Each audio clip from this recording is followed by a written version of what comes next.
aborder le langage de l'inconscient, écouter ce qui se vit en nous.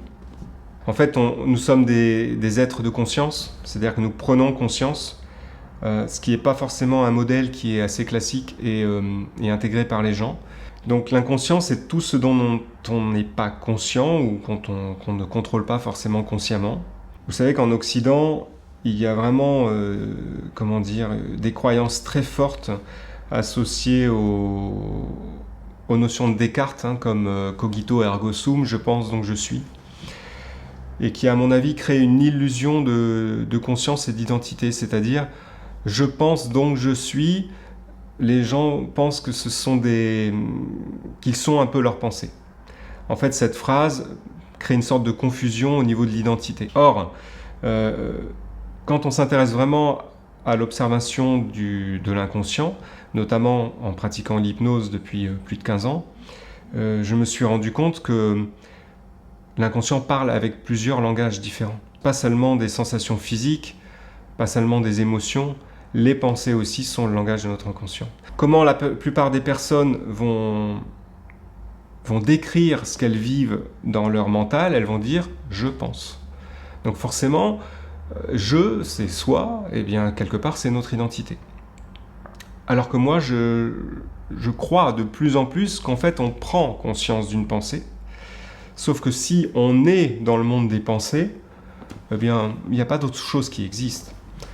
Je veux dire, dites à un poisson qui vit dans un aquarium, il ne va pas comprendre ce que vous dites, quoi. Pour lui, c'est son environnement. Donc si notre identité grandit dans cet espace mental, on peut très facilement s'identifier et se confondre avec le mental. Je pense, donc je suis.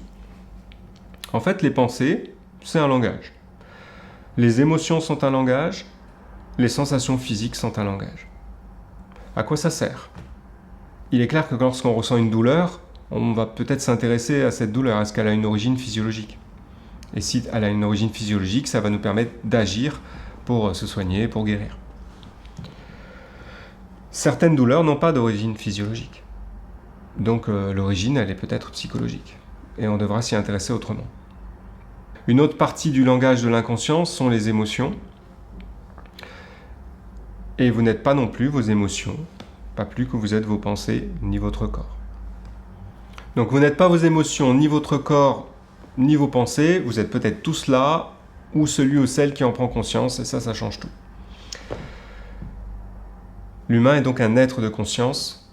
À chaque seconde, à chaque instant, vous prenez conscience de quelque chose. Parfois c'est quelque chose de l'extérieur, une lumière, un son, une personne, une odeur. D'autres fois c'est quelque chose que vous vivez au plus profond de vous-même, une douleur, une tension, une émotion, une pensée. Finalement, ce n'est pas consciemment qu'on choisit de vivre ce que l'on vit, ce qui apparaît. C'est bien quelque chose qui émerge à la conscience comme la pointe visible de l'iceberg. Une autre image que j'aime, c'est celle de la bibliothèque immense qui est plongée dans le noir avec une seule lampe et que ce que la lumière éclaire, c'est ce dont vous avez conscience à cet instant. Donc quand vous avez conscience de quelque chose à cet instant, ça va être au détriment d'autres choses qui existent quand même. De la même façon, quand le bateau dépasse l'horizon, vous ne le voyez plus, il existe quand même. Donc l'inconscient ne parle pas qu'avec des phrases, et en réalité il parle très peu avec des phrases, il parle aussi avec des sensations, des émotions, des signaux subtils. Prenons l'exemple simple. Dans la vie courante, quand vous sortez dehors, que vous ressentez le vent, que vous regardez le ciel pour savoir comment vous habiller, vous êtes déjà en train d'écouter l'environnement sans qu'il ne vous parle. Vous comprenez sans entendre de mots. Vous comprenez par exemple qu'il fait frais et qu'il va être préférable de prendre une veste. Eh bien, c'est exactement la même chose vers l'intérieur. Vos sensations corporelles, vos émotions, vos intuitions sont un langage. Et en général, la question comme « pourquoi » n'a pas d'utilité. De la même façon que lorsqu'on sort pour regarder comment s'habiller, on ne va pas dire « mais pourquoi il y a ce nuage ce matin ?» Et pourtant, c'est ce qu'on fait. Plutôt que d'être présent, plutôt que d'identifier ce qu'on vit, on est là, pourquoi, qu'est-ce que c'est, pour quelle raison, qu'est-ce que ça veut dire, comment ça va changer. Probablement à cause du mental. Lui qui formule des phrases et qui veut aussi comprendre, et qui crée des pensées. Donc en résumé, on ne nous a pas forcément appris à bien écouter. Souvent on commente, on juge, on essaye de comprendre.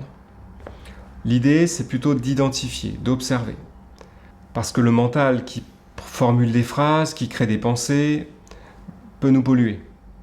Je pense donc je suis, encore une fois, peut nous faire croire que on est nos pensées. Or, les pensées, je le répète, ne sont qu'un flux sensoriel parmi d'autres. On pourrait imaginer des pensées comme des banderoles qui passent derrière un avion dans le ciel, on pourrait imaginer des pensées comme des nuages dans le ciel.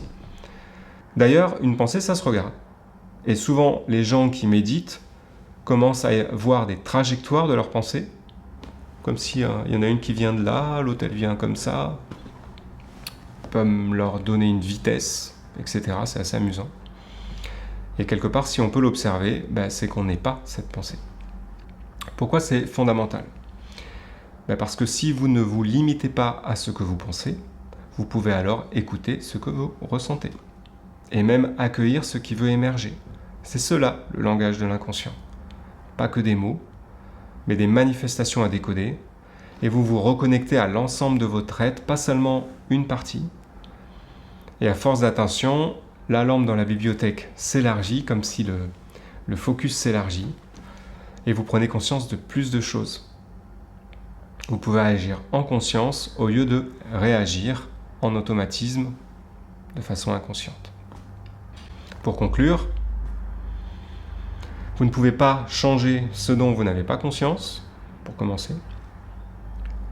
On ne peut pas donc gérer des choses qu'on n'a pas clairement, correctement identifiées. Imaginez quelqu'un à qui on dit « Vas-y, pilote cet avion », mais il n'a jamais vu les commandes, il n'a jamais vu les boutons, cette personne serait perdue.